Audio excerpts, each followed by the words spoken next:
Bueno, para hoy vamos a continuar con la Confesión de Augsburgo y continuamos con artículo 28.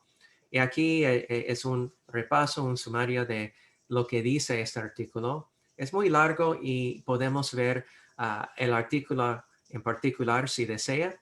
Si no, podemos explicar en palabras pocas para dar un entendimiento más corto sobre lo que dice este artículo. En corto, el único poder dado a los sacerdotes o obispos es el poder que se ofrece por medio de las escrituras para predicar, enseñar y administrar los sacramentos. Los poderes otorgados al clero en cuestiones de gobierno o militares se conceden y respetan solo por medios civiles. No son gobernantes civiles de los gobiernos ni de los militares por derecho divino. Bueno, ¿por qué es importante tener esta división entre la iglesia y también el gobierno? ¿Alguien puede ofrecer lo que piensa sobre este aspecto y lo que dice este artículo? Hola, buenos días. Sí, Clementino. Sí, pastor, es similar al tema que vimos anteriormente sobre la separación entre Estado e Iglesia. Ujú. Eh, eh, Correcto. y considero que, bueno, está claro lo que se acaba de leer, de que el ministerio dado a los pastores solamente proviene de Dios.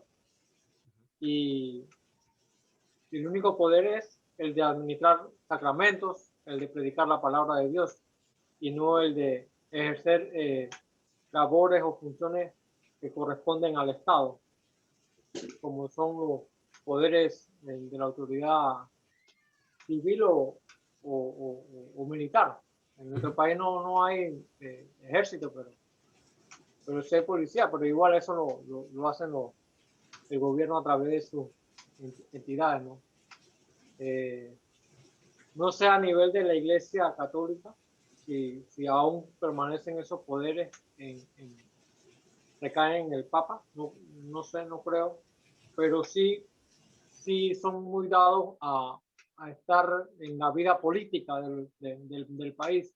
Siempre se le preguntan las opiniones, ¿no? Pero sí creo que se debe conservar la separación eh, Iglesia-Estado, igualmente sus competencias y sus funciones. Sí, es verdad. Y en teoría parece bien si podemos tener como un gobernante que trabaja o como yo dije, en teoría, que es guiado por la iglesia. Y si todo va bien y si los seres humanos no pueden ser corruptos o hacen decisiones que son malas o en contra de la iglesia, puede ser fantástico, pero en realidad no funciona como este. Hay un peligro en tener ah, la iglesia o los que están encargados de la iglesia mezclado con los asuntos del gobierno. Eh, Vimos eso durante el tiempo de la Reforma, la influencia del Papa y también de otros en la iglesia en dar una influencia de el Imperio Romano y que otra vez en teoría es bueno para decir que tenemos un gobierno que es cristiano, pero hay personas hoy en día que dicen los Estados Unidos es un gobierno cristiano, pero sabemos que claramente este no es el caso. Y puede ser peligros que vienen cuando no hacemos la separación entre los asuntos del gobierno, asuntos civiles y los asuntos de la iglesia. Dios da las llaves, también da la autoridad sobre su iglesia a los pastores, a los líderes de la iglesia. Y esta autoridad no viene del poder del pastor o líder de la iglesia por sí mismo, es algo que es dado en su oficina, en su rol, su papel, pero no es algo dado por la autoridad de esta persona. Es la razón que tenemos un líder. En el caso de nosotros en la iglesia de Missouri, tenemos un presidente ahora, Matthew Harrison. En cualquier momento, antes o después de su tiempo en su oficina, puede ser otro presidente, otra persona. Pero respetamos la oficina y su rol y su autoridad que tiene. En el caso de la iglesia, tiene autoridad específicamente en sus roles de predicación, en distribuir los sacramentos, de, ah, de dar o no dar perdón para las confesiones sobre los pecados. Y es interesante que en muchas de las conversaciones que he tenido con parejas que están preparando de casarse, es su entendimiento que un matrimonio en la iglesia es en un sentido diferente de un matrimonio civil.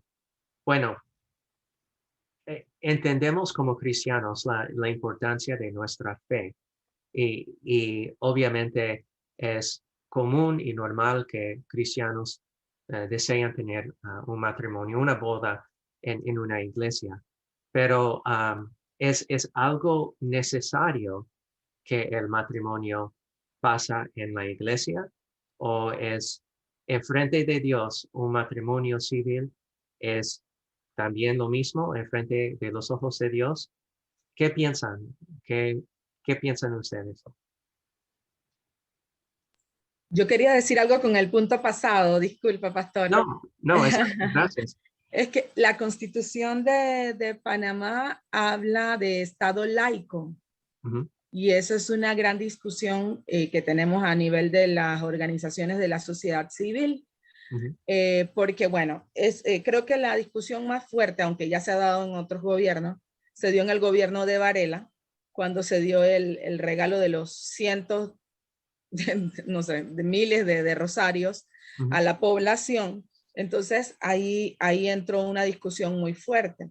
Igualmente, cuando se dio la donación en ese mismo gobierno, porque parece que ese fue el gobierno más fuerte, que fue que a los jesuitas a la misma obra de los jesuitas se le dio de la escuela, ¿cómo se llama? Javier, se les dio $80,000. Entonces eso trajo todo, claro, porque salieron otras iglesias a reclamar, incluso otras obras católicas también a reclamar por qué no les había tocado esa cantidad. Entonces yo creo que esa separación de Estado laico es muy clara en nuestra Constitución. Sin embargo, para muchos efectos como las escuelas del sistema estatal y eso no es así. De hecho, los libros que están en las cátedras de religión, que se llaman Educación en la Fe, es creencia católica. Entonces, quería como decir eso porque es como bien importante tener que bajo la Constitución panameña, al menos ese es me quedé ahí pensando un ratito. Sí, no, gracias. Y también hay una influencia en muchos países. Sus constituciones son establecidas en una manera con la influencia históricamente de la Iglesia Católica o de otra influencia en unos países más pequeños a otras iglesias. En el caso de matrimonio, podemos decir que Lutero afirma que es un acto del Estado. Como cristianos, es bueno tener el servicio, la celebración en frente de los otros, por seguro. Pero su recomendación fue que el acto, porque cuando un pastor, en el caso mío, cuando yo como un pastor estaba oficiando en un matrimonio, yo en este momento estaba participando como un oficial del Estado, no como un pastor. porque es algo que une a dos personas en frente de los ojos del Estado. En el caso de México, es mi entendimiento por mis parientes que ellos tuvieron una celebración, un ceremonio en la iglesia, pero ah, la, ah, el matrimonio legal pasa por un juez o pasa por un oficial.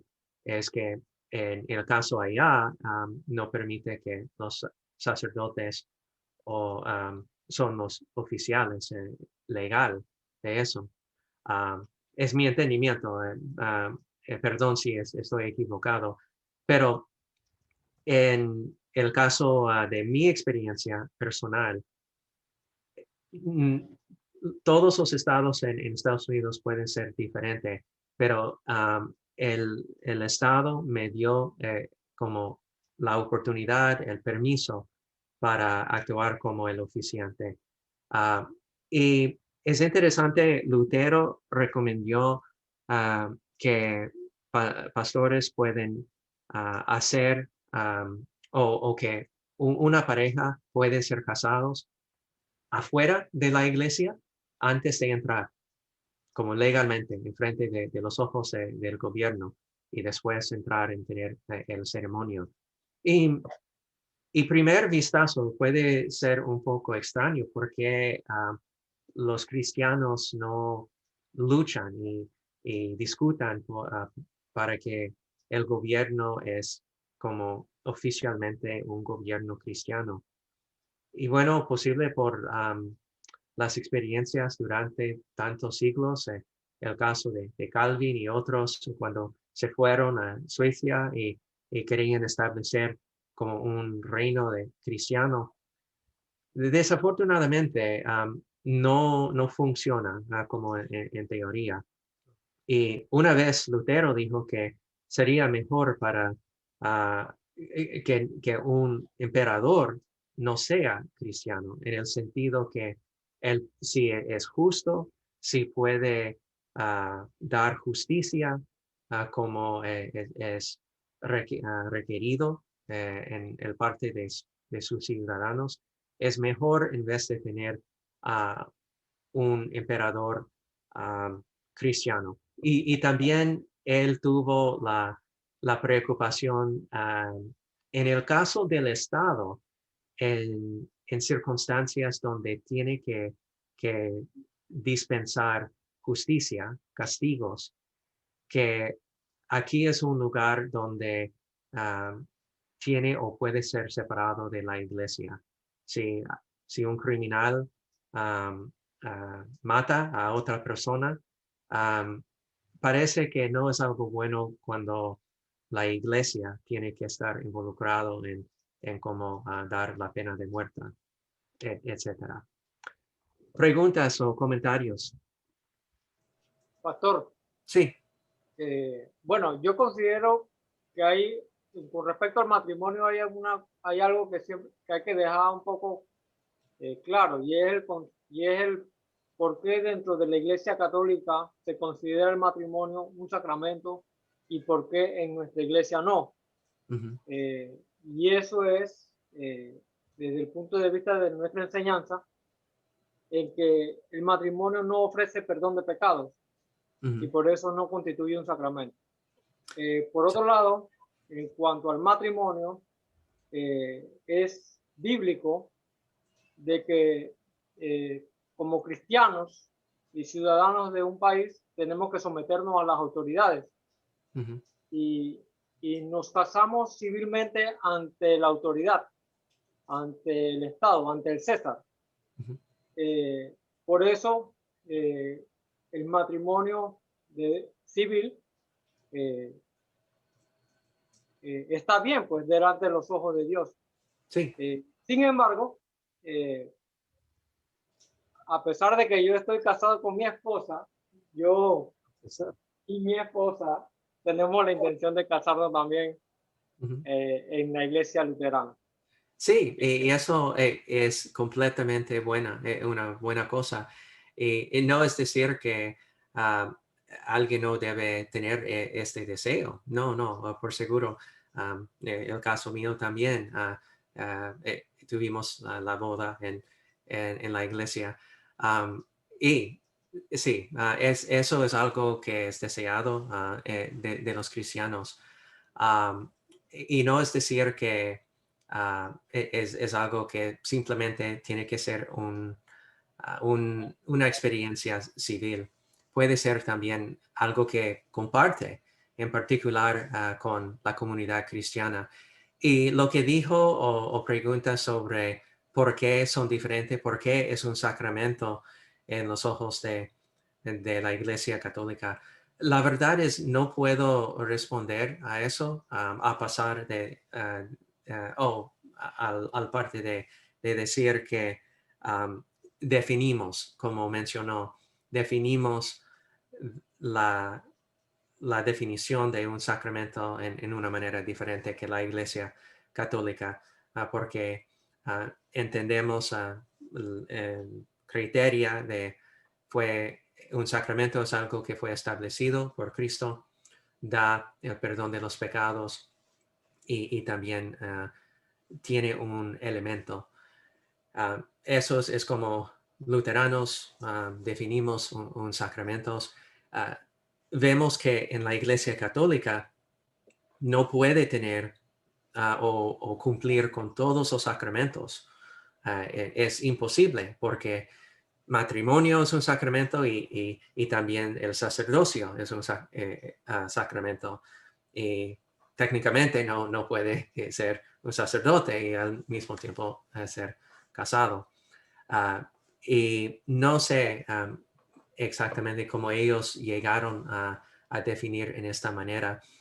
En mis estudios sobre la Confesión de Augsburgo también encontré que dijo que muchos de estos artículos que los reformadores estaban hablando o discutiendo fue asuntos que pasaron en como el siglo XI. Muchos cambios vinieron con el Papa que estaba presente en el siglo XI. Y él hizo muchos cambios en la iglesia durante esta época. Y en verdad, la respuesta a muchas de estas preguntas es que ¿por qué hizo o ellos hicieron eso? Porque ellos querían, ellos deseaban de cambiar las tradiciones y deseaban hacer unas reglas o leyes en la iglesia porque no son basadas, muchas no son basadas en las escrituras. Y sus defensas cuando los reformadores estaban preguntando ¿por qué tenemos esas tradiciones? ¿Por qué practicamos eso? Sus respuestas siempre eran los mandatos de los papas o los líderes de la iglesia, pero no son fundadas en la iglesia o las escrituras mismas. Para leer un poco del artículo, para tener un entendimiento más amplio, dice, y este artículo es muy largo, es como 2 o 3 páginas y voy a leer solamente parte. Pero para empezar, la introducción dice, en tiempos pasados se escribieron muchas y diversas cosas acerca del poder de los obispos. Algunos han confundido impropiamente el poder de los obispos y el poder de la espada temporal.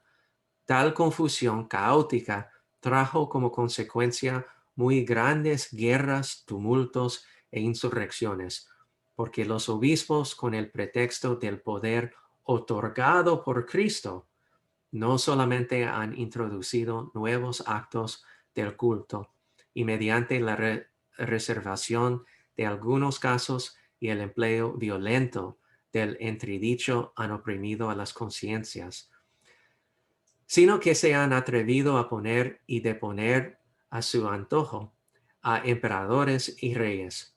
Desde hace mucho tiempo, personas eruditas y temerosas de Dios dentro de la cristiandad han censurado tales desafueros. Por este motivo, nuestros teólogos, para consuelo de las conciencias, se han visto obligados a exponer la distinción entre el poder espiritual y el poder y la autoridad temporales. Los nuestros han enseñado que a causa del mandamiento de Dios se deben honrar con toda reverencia ambos poderes y autoridades, y que deben estimarse con los dones divinos más nobles en este mundo. Podemos ver en particular en un caso, porque fue en un tiempo en la historia el país, el imperio más fuerte de España, como ellos tuvo una mezcla muy fuerte entre la Iglesia Católica y también el gobierno. Y hasta hoy en día, me imagino que ustedes también como yo, hemos escuchado tantas personas, grupos que están en contra de la iglesia, porque siempre quiere decir, mira la historia, mira lo que hizo la iglesia. Ellos quieren dar la culpa a la iglesia para unos actos malos que pasaron en el pasado. Pero recordamos que eso no es el caso. Sí, fue por acciones de personas en la iglesia, pero no fue por la iglesia misma. Y tenemos que dividir eso. Disculpen, apreté un botón que no era. Oh, no se preocupe. Perdón, hubo un mensaje, pero desapareció. ¿Hubo un No, comentario? No, ok. era Ezequiel diciendo que es así como está diciendo usted. Ok, gracias. Y bueno, aquí hay un peligro muy fuerte cuando asocian los actos del gobierno con el acto de la iglesia o viceversa.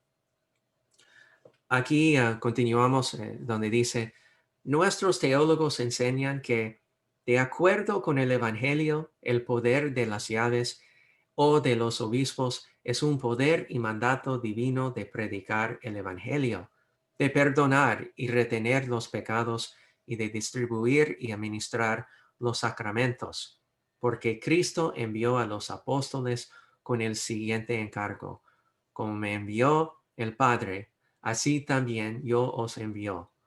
Recibir el Espíritu Santo, a quienes remitiréis los pecados, les son remitidos, y a quienes se los retuviereis, les son retenidos. Aquí mantenemos los reformadores la importancia de autoridad de la iglesia, pero con respecto a las cosas de la iglesia, no en cosas seculares, cosas civiles. Tiene que tener siempre esta división. En las conversaciones que hemos compartido sobre la división entre el gobierno, el Estado y la iglesia, es importante que siempre mantenemos esta división. ¿Preguntas, comentarios? Pastor. Sí. Bueno, sin duda este tema de la potestad de los obispos tiene que ver con la teología de los dos reinos o de las dos autoridades que estuvimos conversando previamente. Y es porque es necesario tener bastante claridad al respecto. Y sobre todo en aquella época donde se abusaba del poder, no había la claridad. Por ejemplo, para ser obispo no se requería ningún tipo de estudio teológico. No se requería nada para ser obispo, solamente tener el poder económico necesario de aquella época. O sea, una persona con un título tal, en tal lugar de Europa, el Papa podía nombrarlo y lograba nombrarlo de obispo y lograba un aliado poderoso económicamente. Entonces, hasta el título de obispo, el concepto de obispo es diferente a lo que dice la Biblia y lo que entendemos por obispo de lo que se convirtió en la Iglesia Católica. El obispo o episcopo, que entiendo viene del griego episco, tiene que ver con pastor. En el caso de ellos hablan de sacerdote. Pero, y el tema aquí tiene también que ver con algo que estudiamos que tiene que ver con el oficio de las llaves, ¿no? Pero veamos, en la Iglesia Católica esto se convirtió en un cargo de autoridad dentro de la Iglesia. Cuando usted habla del obispo, usted no habla de un pastor como puede hablarse en nuestras iglesias. Usted está hablando de una autoridad eclesial con rango dentro de la Iglesia Católica. Si habla de arzobispo, todavía le está dando más rango todavía por encima de los obispos. Y por ahí siguen los rangos. Y iglesias evangélicas han adoptado esta modalidad. Esta modalidad de darles tipos de rango dependiendo del individuo. O sea, ya no es suficiente que la honrosa tarea de ser pastor, ahora, ¿cómo te califican como algo superior? Ahora te dicen, por ejemplo, no, es que este es un apóstol. No, es que este es un profeta. Y estos apóstoles y profetas que están en estas iglesias evangélicas están ocupando posiciones de poder dentro de sus iglesias, así como el caso acá de los obispos y los arzobispos.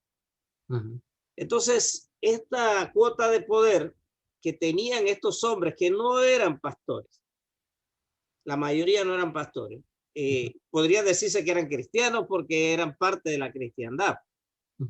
Entonces les permitía a ellos creer que al tener el poder que le otorgaba el Papa por ser obispo, podían tomar acciones contra la sociedad civil como ellos quisieran. Y aquí estaba leyendo el anexo que da de lo primero que se leyó ahí. Dice que ellos se reservaban algunos casos. Esto quiere decir casos de pecados cuya solución quedaba reservada al Papa o al obispo. Ellos incluso podían reservarse el derecho de otorgar poder, perdón civil sobre ciertas personas que cometieron ciertos crímenes. Entonces ellos estaban traspasando la línea que hoy en día nosotros creemos que tener la claridad de los dos reinos, el reino espiritual y el reino civil, que por ambos el Señor trabaja. Recuerda cuando hablábamos de la derecha y la izquierda, como manos del Señor, con ambos el Señor actúa. Por aquí tengo a mano el estudio que estábamos revisando. La doctrina de los dos reinos nos muestra la manera en que Dios trabaja en y con el mundo. Trabaja por el reino de la izquierda y por el reino de la derecha también. Y esto no tiene nada que ver con conceptos políticos, ¿no? De izquierda y derecha. Pero es el entendimiento de que son las dos manos del Señor. Las autoridades que ha puesto, el oficio de las llaves que ha puesto en manos de los pastores para guiar y la autoridad que ha dado a través del oficio de las llaves y la autoridad que ha dado a las autoridades civiles para, que es lo que él al principio llama la espada temporal. ¿Se acuerda que leímos ahí una frase que dice la espada temporal, el poder de la espada temporal? Porque esta espada ha sido dada a las autoridades civiles para someter al malo, para controlar estos desmanes. Si no hubiese autoridad en nuestro país, muchos cuestionan la autoridad, pero si no hubiese autoridad, si lo que hubiese es anarquía en el país, que cada quien hiciera lo que le da la gana y nadie puede apelar a una justicia, lo horroroso que sería que usted salga a la calle y cualquiera le pueda hacer lo que quiera y usted no puede hacer nada, no puede reclamar ante una autoridad. Entonces tenemos que valorar que hay estos dos poderes, Ujú, pero están separados y tienen funciones diferentes. ujú, Cuando estaba en la sociedad bíblica, la junta directiva, yo fui tesorero de la junta directiva de la sociedad bíblica por 4 años. Ahí todos eran pastores, el único que no era pastor era yo en la junta directiva, éramos 2 que no éramos pastores, y éramos como 12.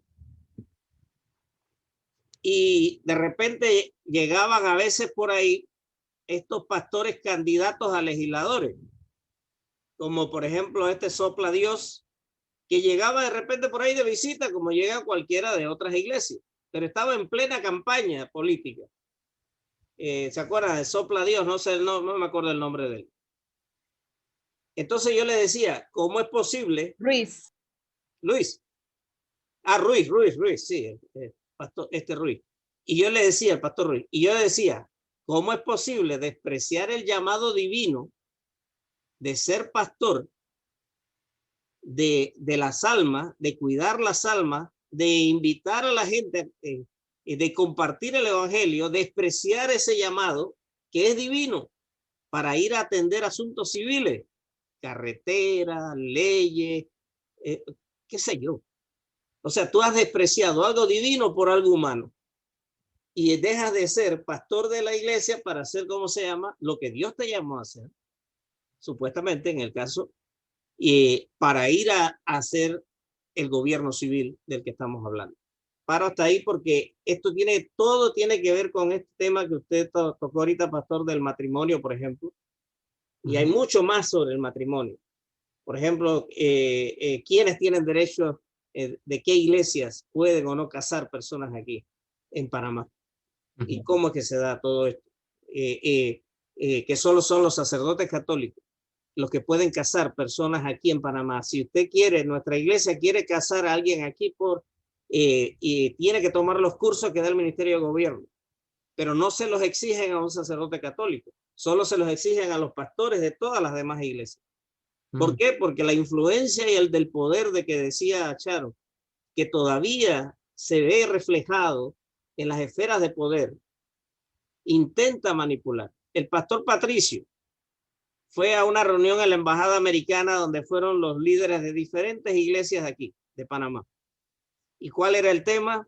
El abuso del poder del señor Varela al estar donando dineros a la iglesia católica, reparando iglesias como San Felipe y otras. La de nosotros no nos tocó nada, se puede caer completa.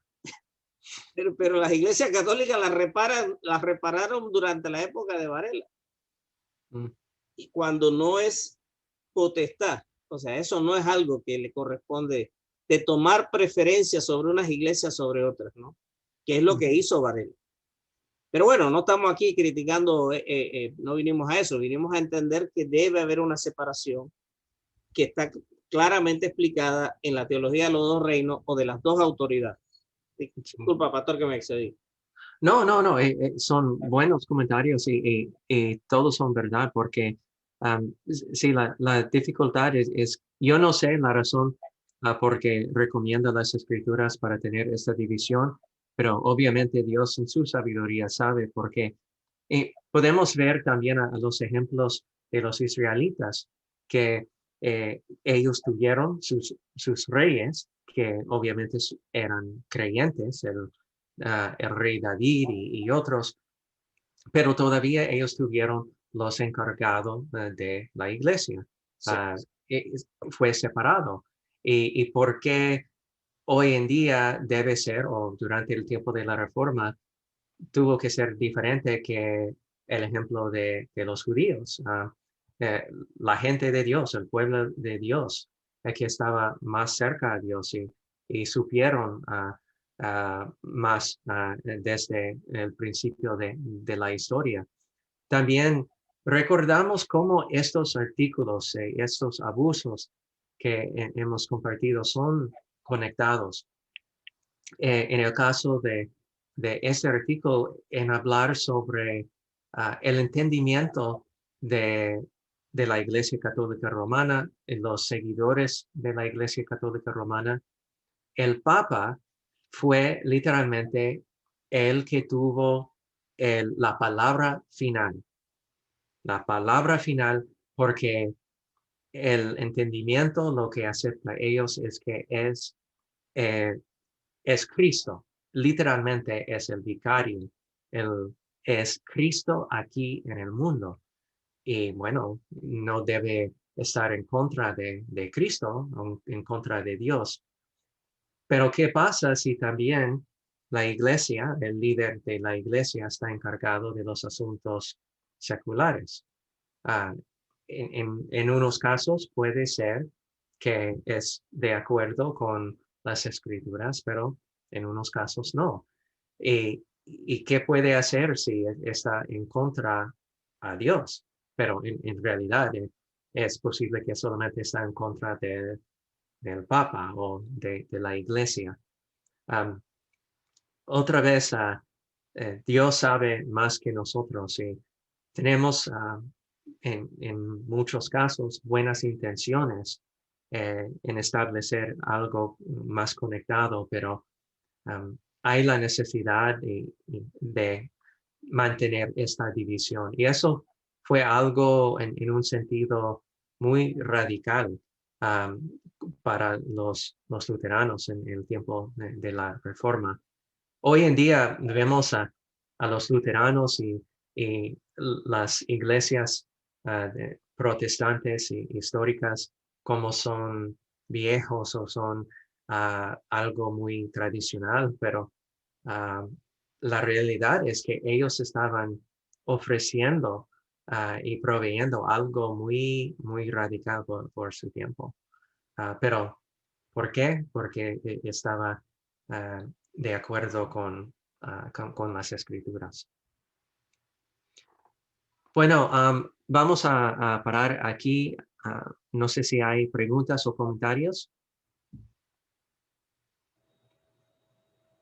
Bueno, mañana cuando recibo más información sobre la situación con Pastor Boyd, voy a compartir con ustedes para dar una idea sobre lo que va a pasar para el domingo próximo.